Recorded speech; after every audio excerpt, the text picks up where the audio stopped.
Hey everybody, welcome back to the Nidus Anarchy series. I'm your host, Adam, the CIO of Nidus, and today we're going to talk a little bit about crypto and what's going on in the world.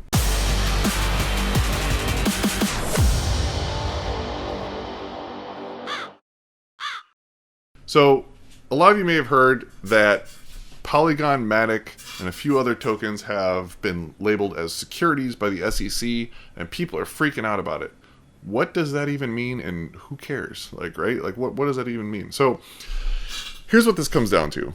So in the world of crypto, you have a cryptocurrency, right? So in crypto it's a big conglomerate of the whole Web3, crypto, blockchain, whatever. It's all the same terminology, just referencing different parts of it. But there's different blockchains out there, right? So you have the Bitcoin blockchain, you have the Ethereum blockchain, you have Solana, you have Polygon and Arbitrum, which are level 2s and all that kind of fun stuff.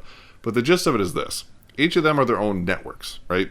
And on there, they each have their own cryptocurrency. So Bitcoin really just has Bitcoin. That's really all it is. Ethereum, though, has the ability to have smart contracts on there. And that's how people have created all these other cryptocurrencies, like Dogecoin or Shiba Inu and all that other, I'm not going to call them what they're called, but everyone knows what they're called. And the thing is, most of those coins were created as utility tokens. And what that means is the token was created, or the coin, the cryptocurrency, whatever you want to call it, was created in the sense where if you do this thing with this app, you earn this cryptocurrency, and then you can use that cryptocurrency to buy things within the app. Never meant to be used to buy real, physical, tangible goods. That's where the SEC comes involved. So if you're using a cryptocurrency to buy real things, in essence, you're exchanging it for a fiat currency, actual real dollars, now it becomes a security. And now that is controlled by the SEC, right? And up until a couple days ago, Polygon Matic was a utility token, meaning you could trade it everywhere and you could hand it around. You could do whatever you want with it. And there was no real regulation around it because it was just considered this thing that you use to do stuff on the Polygon network. Well, the SEC came out and said, you know what? We are labeling Matic, which is the main cryptocurrency of the Polygon network, and said we're going to label this as a security.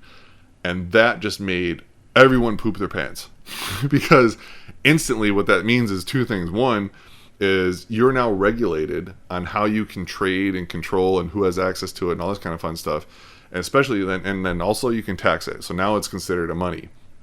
So if you're doing all this stuff, then you got to have KYC and AML and all the people that you're taking this currency from now. There's just so many rules and regulations around it if it's actually labeled as a security. So that's why Coinbase and all these guys just dropped the coin completely. They just said, we're not even dealing with it right now. I mean, they have enough problems. I mean, Binance and Coinbase are under scrutiny right now with regards to they're being charged for some crazy laws that go back, I think, a couple years now. So the crypto world it's in a very interesting place when it comes to federal government regulation. So the important thing is to know is that there's an ice cream truck coming down my street. But besides that, the difference between utility and security token, because when you're working on your own Web3 contract and you're saying, hey, we need to make our own ERC20 token. Well, an ERC20 token is a cryptocurrency. So if you hear ERC20, that's just a technical term. I'm going to make an ERC20 of an ice cream coin. That's what we're going to call it, the ice cream coin. So these ice cream coins, if I called it that, we can call it, ice. If I'm just trading amongst friends because I'm going to use that to buy digital ice cream, I'm not actually going to use it to do anything. It's a utility token. I'm just going to be using this to do something within my own application. But the second I want to say, hey, I want to take this ice and go out and buy legit ice cream, now it's a security.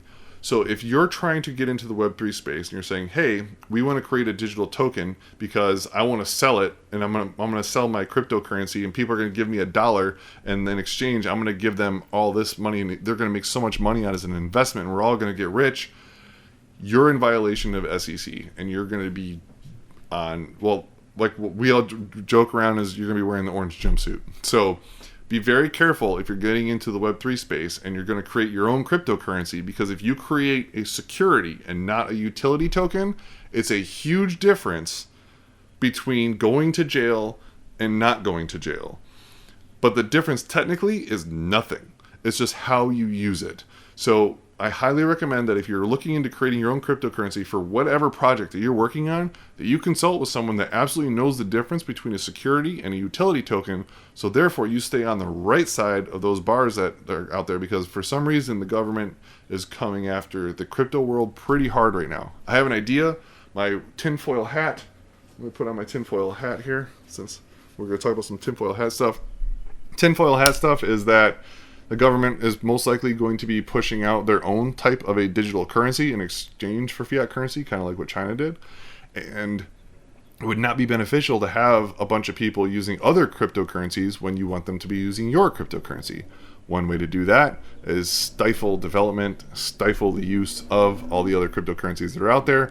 So therefore, when you come out with your own, ta-da, you use this one, and look, you can buy cryptocurrency with your dollars, and you can go and use it just like Bitcoin, but it's safer, and it's backed by the US dollar and the federal government or something along those lines. And if you hear those words, I'd be terrified. Because the entire purpose of this blockchain development, whether it's Bitcoin or these other cryptocurrencies, is for decentralization. The whole point is to get away from a centralized control, and it's working fine. The only thing that's not working is when regulators want to come in and change how it's being used. So if you're looking to get into Web3 cryptocurrency space, please reach out to someone. You can reach out to me. I'll help you out, whatever, no problem. Adam@nidus.com. Or you can shoot us a message on YouTube or Twitter, LinkedIn, Nidus IAM, pretty much everywhere. We'll help you out.